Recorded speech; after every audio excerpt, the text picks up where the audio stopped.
Hey, Miss Karen.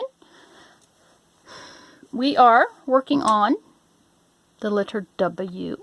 And like V, W's can be hard to kind of find some books that tie the W into it, nicely. I think there's like Wendy and Peter Pan, okay?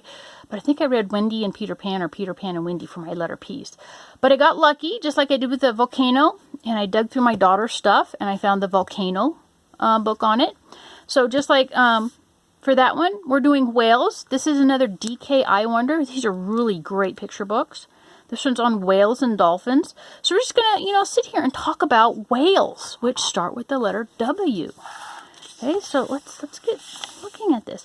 And actually, you know what? I think my daughter actually won this book because she was Student of the Month. I think it was just in the private school. She was Student of the Month. I honestly can't remember now. It was so long ago. No, first grade. Over in Yerington, Smith Valley, somewhere. Anyway, so here's some mammals. This is a killer whale. Okay, so whales are mammals. Okay, they are not fish. So a mammal, not a fish. All of the animals on these pages are able to glide through the water, but they are not fish. They are warm-blooded animals just like you and me. Okay, they have lungs, not gills, and they must come up to the surface and breathe air. Okay, so see how he's coming up? And actually this is a female whale, and I forget what they call female whales. But see, it kind of helped its calf up so it could get, its breath of air. Okay.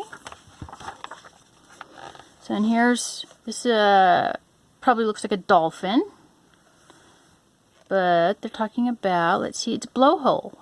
So a whale's blowhole is a muscular opening that leads to the animal's lungs. It's positioned on the top of the head. Toothed whales, such as orcas, belugas, and dolphins, have only one blowhole.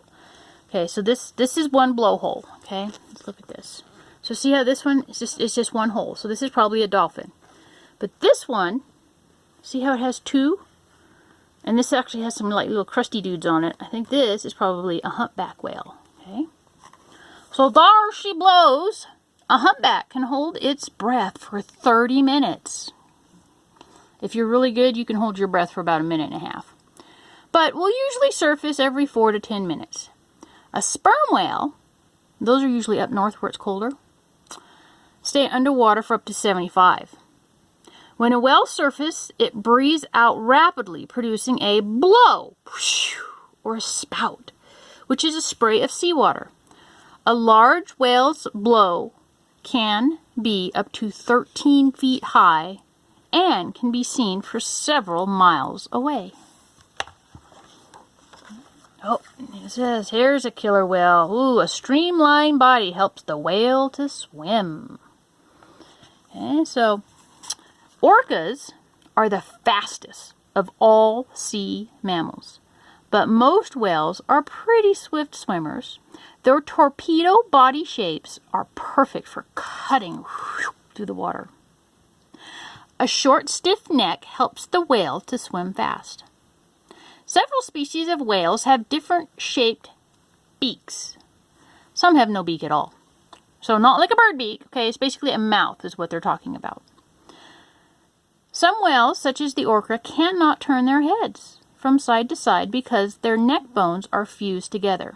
This is a useful adaptation to life in the water and allows the whale to reach high speeds. Okay, and now this is a whale's front flipper, or like its forearm. So it would be like its forearm for it. They're used to change direction. Okay, so powerful muscles tighten and relax to pull the tail up and down. That's how a whale moves itself, or a dolphin, or like a sea otter. Okay. They use that big tail and it whips up and down. That's how they move through water. Okay. And then, when I was in Alaska last year, we saw some of these.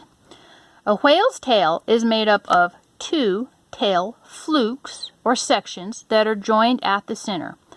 Unlike a fish tail, a whale's tail lies flat.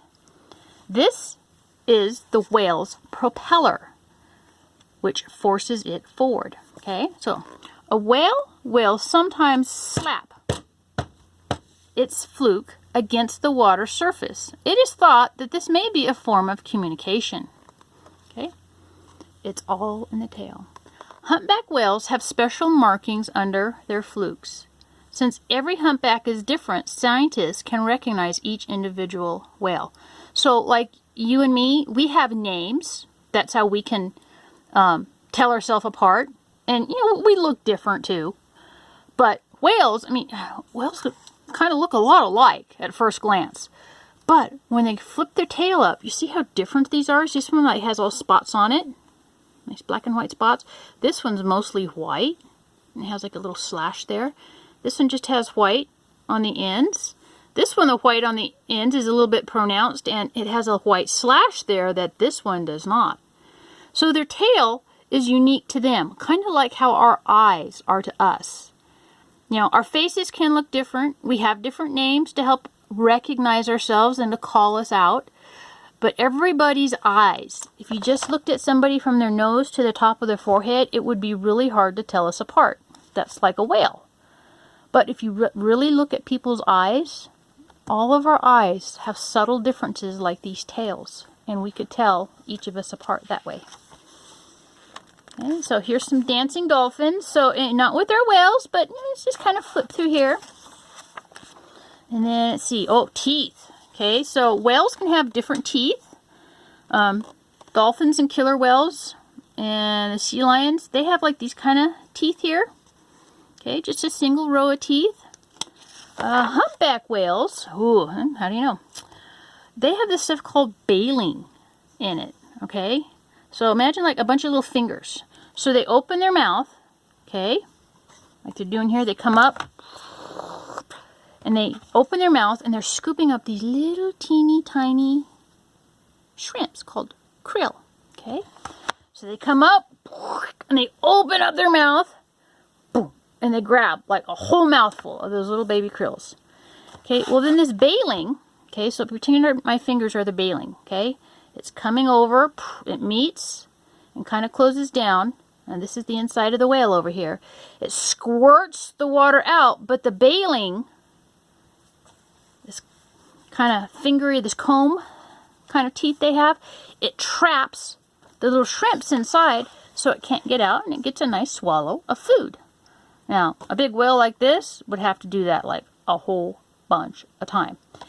Each humpback whale has between 10 and 36 throat grooves below its mouth. Okay, so these are the throat grooves that it's talking about. Okay, what else? Some filter feeders, such as these humpbacks, have the throat grooves. That allows their mouths and throats to expand and take in tons of water. Okay, so you see this one's not expanded yet, but this one, it's opening up like a balloon. Okay, because it's getting filled with water and those little baby shrimps. And what else? See, before birth, baleen whales have tiny tooth buds, but these never develop into teeth. Baleen is made of keratin, the same material as human fingernails. Okay, so this baleen is the same kind of stuff that makes up, our fingernails here. And just like your fingernails, baleen is constantly growing. Okay, so say this finger's a little longer. Okay, I need to start filing it. But these ones, because I've been digging in my garden and working in my kitchen, I took the file to them the other day because they were just getting all notched and everything. But they're always growing, and it doesn't hurt to file them either. Okay, let's see, here's some more whales. This is a sperm whale.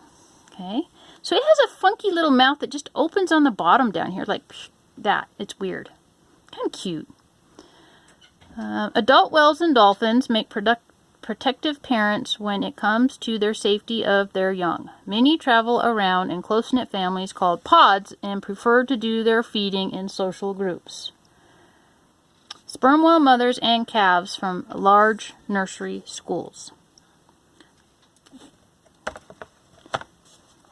Okay, so that's probably it about whales. I mean, they communicate with different whistles and chirps. And the mom whales, they're always kind of helping the babies. So he's here, there's baby whales that they're helping. Okay, so that would be our letter W for whales.